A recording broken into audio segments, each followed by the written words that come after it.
are not really in the business or marketing space. And when I've brought up in the past that I actually watch these guys, I've had people laugh at me about this.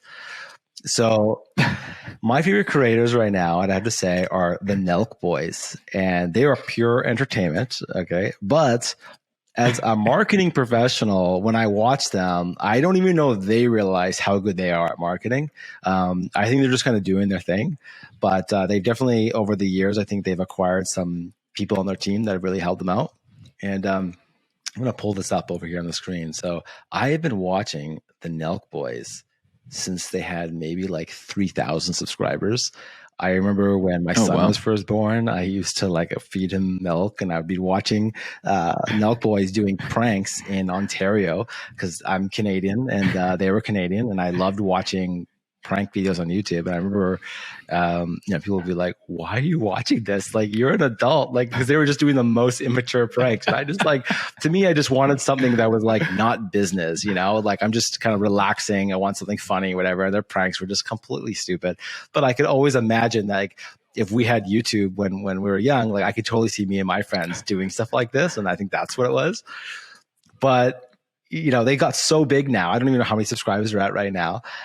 They're huge. And originally they were Canadian guys. Now they've been living in America for quite a while now.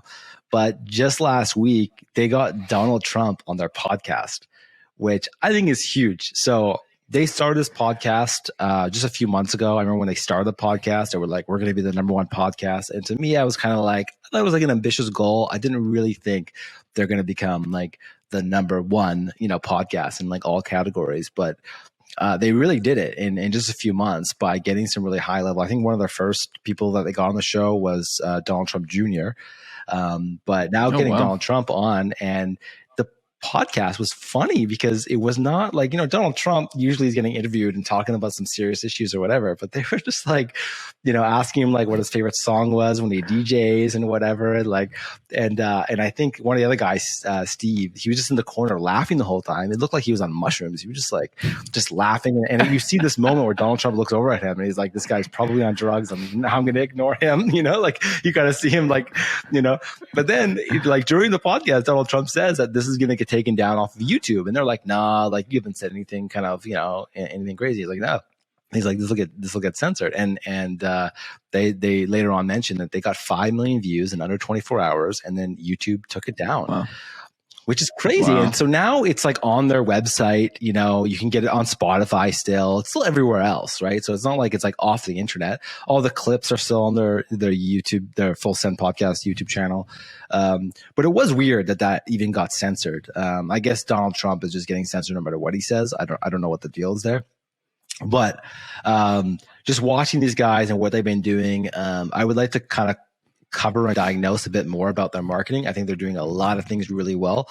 And it's just very interesting. Just kind of. I got a question for you. I got a question for you. Sorry to jump in there, but I got to ask if they like. I haven't listened to their podcast, but you've definitely piqued my interest now. Like, how have they ever broken down their process to get these high value, high level, huge thought leaders because the number one pain point for every podcaster out there is getting those huge guests, right? Because that it can be the difference that can make or break your podcast. So have they ever broken that down? Kind of, yeah. So what they did is, so the guy on the picture here on the very left, his name is Bob Menery. So he was, when they started the podcast, he was the new recruit into kind of like the Full Send guys, right?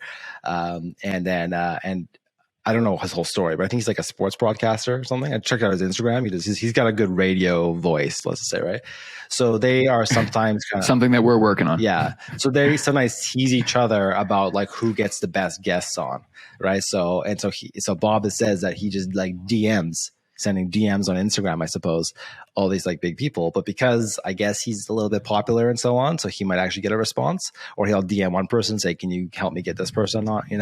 They've been talking about like their big goal right now is to get like Kanye West on or get Drake on, stuff like that. I think they're going to do it. I won't be surprised they're going to get Kanye West.